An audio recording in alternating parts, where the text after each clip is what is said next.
Hello friends, welcome to radiant competition classes. और आज हम लोग बात करने वाले हैं पादपों का वर्गीकरण। यानी इसके पहले हम लोगों ने देखा सेल डिवीज़न के बारे में और सेल ऑर्गेनिज्म के बारे में हम लोगों ने देखा, और आज हम लोग देख रहे हैं पादपों का वर्गीकरण। इससे रिलेटेड प्रश्न बीपीएससी में निश्चित रूप से पूछे जाते हैं, तो आप इसको एक बार देख लीजिए। जैसे देखिएगा, पादप जगत, इसको हम लोग मुख्य रूप से दो भागों में बांट सकते हैं। पहला होता है क्रिप्टोगैम और दूसरा होता है फेनोडोगैम। इसमें जो क्रिप्टोगैम होता है, क्रिप्टोगैम में हम लोग क्या देखते हैं, इसको फिर तीन भागों में बांट सकते हैं। यहाँ पर देखिएगा थैलोफाइटा होता है, उसके बाद हम लोग देखते हैं ब्रायोफाइटा, उसके बाद देखते हैं टेरिडोफाइटा। अब इसमें फिर हम लोग देखते हैं जो थैलोफाइटा होता है उसको कितने भागों में बांट सकते हैं, उसको शैवाल, कवक और जीवाणु तीन भागों में बांट सकते हैं। और फेनोडोगैम्स में क्या होता है, क्या है, इसमें जिम्नोस्पर्म और एंजियोस्पर्म, यानी कि जिसमें बीज नहीं पाया जाता है उसको बोलते हैं जिम्नोस्पर्म, और जिसमें बीज पाया जाता है उसको बोलते हैं एंजियोस्पर्म। अब इसमें भी हम लोग एंजियोस्पर्म को दो भागों में बांट सकते हैं, एक होता है मोनोकोट, दूसरा होता है डाइकोट। अब हम लोग चलिए एक एक करके देखते हैं सब के बारे में विस्तृत रूप से। अब जैसे देखिएगा, वनस्पति जगत का वर्गीकरण उपरोक्त रूप से किया गया एकलर ने, यानी कि क्या ये वनस्पति जगत का वर्गीकरण जो है ये उपरोक्त जो तरह से किया गया एकलर महोदय ने किया था 1883 ईस्वी में। यानी वनस्पति जगत का वर्गीकरण सबसे पहले किसने किया, एकलर ने किया था, आप याद रखिएगा। अब क्रिप्टोगैम्स के बारे में हम लोग देख लेते हैं। इस वर्ग के पौधों में पुष्प तथा बीज नहीं होते हैं, इन्हें निम्न समूह में बांटा गया है। यानी क्रिप्टोगैम्स और फेनोडोगैम्स जिस तरह हम लोग पहले देखे, अब क्रिप्टोगैम्स को फिर कितने भागों में बांटा गया है, तीन भागों में। एक पहला जो होता है थैलोफाइटा, यहाँ से प्रश्न बीपीएससी में रहता ही है। जैसे वनस्पति जगत के सबसे बड़े इस समूह के पौधे का शरीर सूकाय या थैलस होता है, यानी पौधे जड़, तना और पत्तियों में विभक्त नहीं होते हैं, और इसमें संवर्धन उत्तक भी नहीं होता है, यानी वैस्कुलर टिश्यू भी नहीं पाया जाता है। उसके बाद हम लोग देखते हैं, इसके तहत आता है शैवाल। शैवाल में देखते हैं शैवालों का अध्ययन को क्या कहते हैं, फाइकोलॉजी कहते हैं। उसके बाद देखिए शैवाल प्रायः पर्णहरित युक्त, संवहन उत्तक रहित, आत्मपोषी होते हैं और तथा इनका शरीर सूकाय सदृश होता है। अब हम लोग देखते हैं शैवाल का प्रयोग कहाँ कहाँ किया जाता है, तो भोजन के रूप में किया जाता है, जैसे अल्बा, सर्गासन, पोरीफायरा, लिमिनेरिया, नॉस्टॉक आदि, ये जो है भोजन के रूप में इसका प्रयोग किया जाता है। उसके बाद देखिए आयोडीन के रूप में भी इसका प्रयोग किया जाता है। आयोडीन के रूप में जैसे लेमिनेरिया हुआ, फ्यूकस, एक्लोनिया आदि जो है आयोडीन के रूप में किया जाता है। उसके बाद देखिए खाद के रूप में किया जाता है नॉस्टॉक और एनाबेना, बहुत ज़्यादा परीक्षा में पूछा जाता है। कैल्प से आयोडीन भी प्राप्त किया जाता है। औषधियाँ बनाने में क्लोरेला और क्लोरेलिन नामक प्रतिजैविक तथा लिमिनेरिया से टिंचर आयोडीन बनाई जाती है।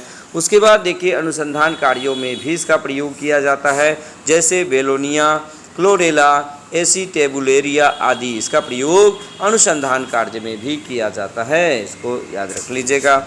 उसके बाद कवक के बारे में देखेंगे, तो कवक के अध्ययन को क्या कहा जाता है, तो माइकोलॉजी कहा जाता है। कवक पर्ण रहित, संकेंद्रीय, संवहन उत्तक रहित थैलोफाइटा है। इसमें संचित भोजन के रूप में ग्लाइकोजेन का प्रयोग, ग्लाइकोजेन के रूप में भोजन संग्रहित रहता है या संचित रहता है। उसके बाद हम लोग देखते हैं विषाणु। विषाणु के बारे में देखिए, विषाणु का जो खोज है ये इवानोवस्की ने किया था 1892 ईस्वी में, तो इस भी याद रखने की ज़रूरत नहीं है। विषाणु जो है इसका खोज इवानोवस्की ने किया था। विषाणु की खोज जो है ये क्या होता है, सजीव और निर्जीव के दोनों के बीच की कड़ी होती है, यानी कि इनकी प्रकृति सजीव और निर्जीव दोनों प्रकार की होती है। और इसे कहा जाता, प्रायः यह क्वेश्चन पूछा जाता है कि सजीव और निर्जीव के बीच की कड़ी किसे कहा जाता है, तो राइट आंसर क्या हो जाएगा, वायरस हो जाएगा, विषाणु हो जाएगा। कवक की कोशिका भित्ति काइटिन की बनी होती है, ये भी प्रश्न पूछा जाता है। उसके बाद कवक पौधों में गंभीर रोग उत्पन्न करते हैं, सबसे अधिक हानि रस्ट और स्मट से होती है। नेक्स्ट देख लेते हैं। अब इसमें परपोषी प्रकृति के अनुसार विषाणु कितने प्रकार के होते हैं, विषाणु तीन प्रकार के होते हैं। जैसे देखिएगा पादप विषाणु, इसका न्यूक्लिक अम्ल में RNA होता है, न्यूक्लिक अम्ल में आरएनए होता है। पादप विषाणु में, जंतु विषाणु में क्या होता है, इसमें डीएनए या कभी कभी आरएनए पाया जाता है। देखिए आपको ये पूछा जाता है कि जंतु विषाणु में क्या क्या होता है, तो डीएनए या आरएनए होता है, जबकि पादप में न्यूक्लिक अम्ल के साथ साथ आरएनए होता है। उसके बाद देखिएगा बैक्टीरियोफेज या जीवाणुभोजी, इसमें क्या होता है कि ये केवल जीवाणुओं पर आश्रित रहते हैं, ये जीवाणुओं को मार डालते हैं। इनमें डीएनए पाया जाता है, जैसे T2 फेज।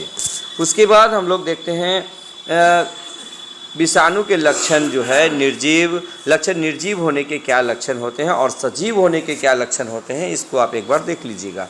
जैसे देखिएगा कि निर्जीव होने के लक्षण ये कोसा के रूप में नहीं होते हैं, इनको क्रिस्टल बनाकर निर्जीव पदार्थ की तरह बोतलों में भरकर वर्षों तक रख सकते हैं, ये निर्जीव लक्षण होता है। सजीव लक्षण में क्या होता है, जैसे इनमें न्यूक्लिक अम्ल और द्विगुणन होता है।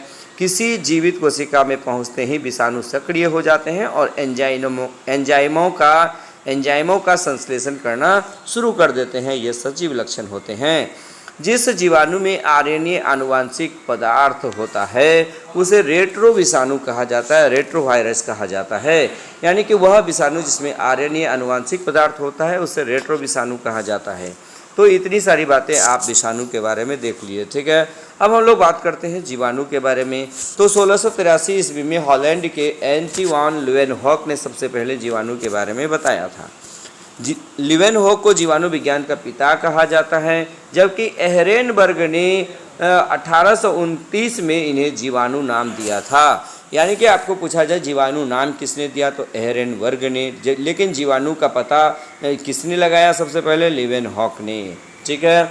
उसके बाद रॉबर्ट कोच ने कॉलेरा तथा तपेदिक के जीवाणुओं की खोज की तथा रोग को जन्म सिद्धांत बताया। लुई पास्चर ने रेबीज का टीका, दूध के पाश्चुरीकरण की खोज की। वेरी वेरी इंपॉर्टेंट है, रेबीज का टीका और दूध के पाश्चुराइजेशन की क्रिया जो है किसने खोजा था, तो लुई पास्चर ने खोजा था। उसके बाद हम लोग देखते हैं आकृति के आधार पर जीवाणु के प्रकार। तो इसमें देखिएगा कि पहला है छराकार या बैसिलस, ये छरुनुमा या बेलनाकार होता है। दूसरा होता है गोलाकार या कोकस। तीसरा होता है आपका कोमा आकार या विविरियो जिसको कहते हैं। उसके बाद चौथा होता है सर्पिलाकार। उसके बाद राइजोबियम तथा ब्रेडीराइजोबियम आदि जीवाणु की जातियां लिग्यूमिनेसी यानी मटर कुल के पौधों की जड़ों में पाई जाती है और नाइट्रोजन स्थिरीकरण का काम करता है। आपको पूछा जाता है नाइट्रोजन स्थिरीकरण का काम कौन करता है, तो राइजोबियम या ब्रेडीराइजोबियम करता है। एजेट्रोबैक्टर ये एजोस्पाइरिलियम तथा क्लोस्ट्रोडियम नामक जीवाणु की कुछ जातियां हैं जो स्वतंत्र रूप से मिट्टी में निवास करती हैं।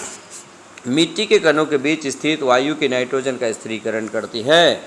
उसके बाद देखिएगा अगला हम लोग देख लेते हैं एनाबेना और नोस्टोक, ये नामक साइनोबैक्टीरिया वायुमंडल के नाइट्रोजन का स्थिरीकरण का कार्य करते हैं। उसके बाद जीवाणु चमड़े से बालों और वसा हटाने का कार्य करते हैं। चमड़ा उद्योग में चमड़ा कमाना यानी टैनिंग कहते हैं, ठीक है। उसके बाद देखिएगा अचार, मुरब्बे, शरबत को शक्कर की गाढ़ी चाशनी में या अधिक नमक में रखा जाता है, जिससे कि जीवाणुओं का संक्रमण होते ही जीवाणुओं का जीव द्रव्य कुंचन हो जाता है तथा जीवाणु नष्ट हो जाते हैं। इसलिए अचार मुरब्बे बहुत अधिक दिनों तक खराब नहीं होते हैं। उसके बाद देखिए कोल्ड स्टोरेज में न्यूनतम ताप जो है -10 डिग्री सेंटीग्रेड से -18 डिग्री सेंटीग्रेड पर सामग्री का संचय किया जाता है। उसके बाद देखिए दूध को अधिक दिनों तक सुरक्षित रखने हेतु इसका पाश्चुरीकरण किया जाता है और ये दो विधि से होता है। पहला क्या होता है कि 65.5 यानी 62.8 डिग्री सेल्सियस पर 30 मिनट तक गर्म करते हैं और दूसरा क्या होता है दूध को 71.7 डिग्री सेंटीग्रेड पर 15 सेकंड तक गर्म करते हैं, जिसके फलस्वरूप ये पाश्चुरीकृत हो जाता है।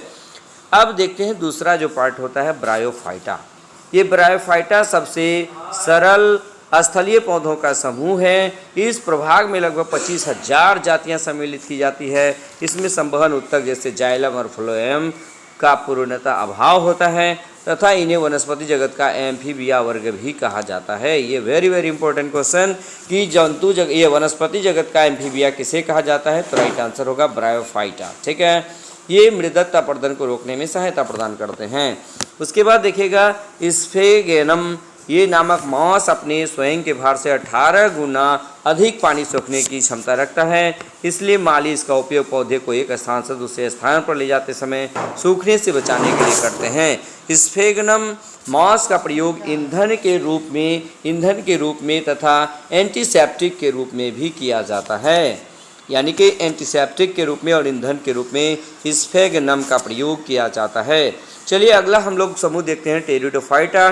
टेरिडोफाइटा समूह जो होता है, इसमें क्या होता है, पौधे नमी छायादार स्थानों, जंगलों तथा पहाड़ों पर अधिकता से पाए जाते हैं। इस समूह के पौधों का शरीर जड़, तना और शाखा एवं पत्तियों में विभेदित रहता है तथा इसमें जो है वास्कुलर टिश्यू भी पाया जाता है, यानी कि जाइलम और फ्लोएम भी पाया जाता है।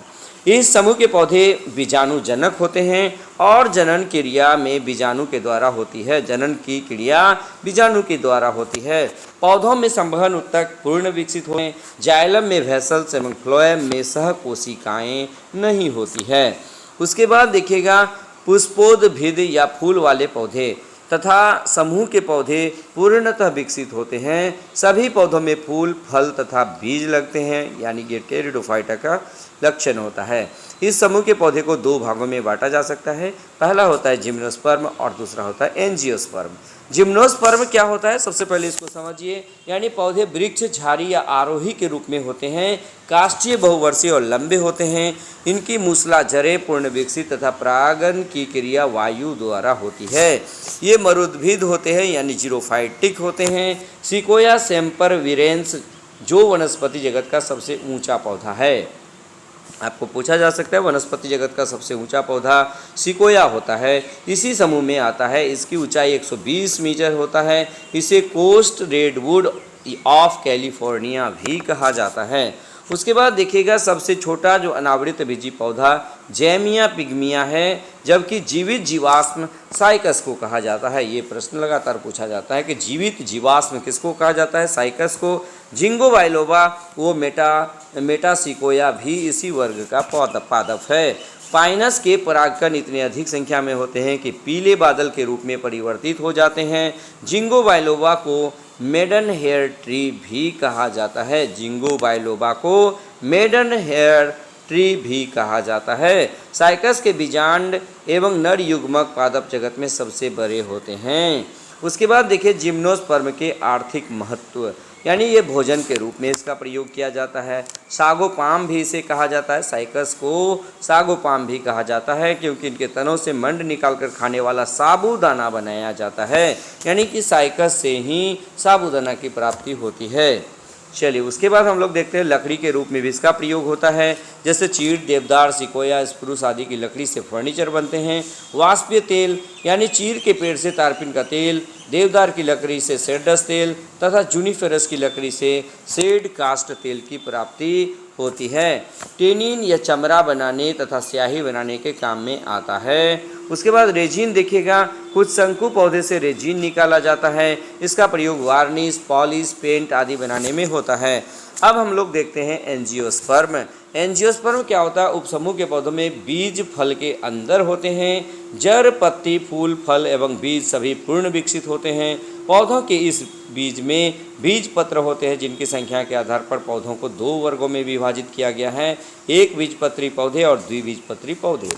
एक बीजपत्री पौधे में सिर्फ एक बीज होता है। इनके कुल का नाम एवं प्रमुख पौधों का नाम देख सकते हैं। जैसे लिलिएसी कुल है, ये प्याज और लहसुन लिलिएसी कुल में होता है। पाल्मी, नारियल, खजूर, सुपारी, तार। ग्रेवेनेसी कुल में जितने भी अनाज हैं जैसे गेहूं, मक्का, चावल, ज्वार, बाजरा, ये सभी के सभी ग्रेवेनेसी कुल में आता है। द्विबीजपत्री पौधों में दो पत्र होते हैं, इनके कुल और नाम, इसको पौधों का नाम आप देख सकते हैं। जैसे क्रूसीफेरी, इसमें सरसों, मूली, सलजम आता है। उसके बाद देखिए मालवेसी में भिंडी, गुड़हल या कपास आता है। लेगुमिनेसी में बबूल, गुलमोहर, अशोक, इमली, छुईमुई, कत्था, यह सभी दलहन फसल लेगुमिनेसी कुल में आता है। कंपोजिटी में क्या आता है तो गेंदा, कुसुम, सलाद, डहेलिया, सूरजमुखी, भृंगराज। उसके बाद रूटेसी कुल में नींबू, चकोतरा, मौसमी, बेल, कैता, कामिनी, संतरा आता है। कुकुरबिटेसी में चिचंडा, करेला, तरबूज, खरबूजा, टिंडा, जीरा, ककड़ी, परवल, कद्दू, लौकी, ये कुकुरबिटेसी कुल में। सोलेनेसी में आता है बैगन, धतूरा, बेलाडोना, आलू, मिर्च, टमाटर, मकोई। उसके बाद रोजेसी कुल में आता है स्ट्रॉसबेरी, सेब, नाशपाती, बादाम। ठीक है, तो इस प्रकार हम लोग यहाँ पर हम देख लिए, यहाँ पर हम लोग क्या देख लिए, तो ये पादप जगत का वर्गीकरण या पादपों का वर्गीकरण। ठीक है, बस आज के वीडियो में इतना ही, धन्यवाद।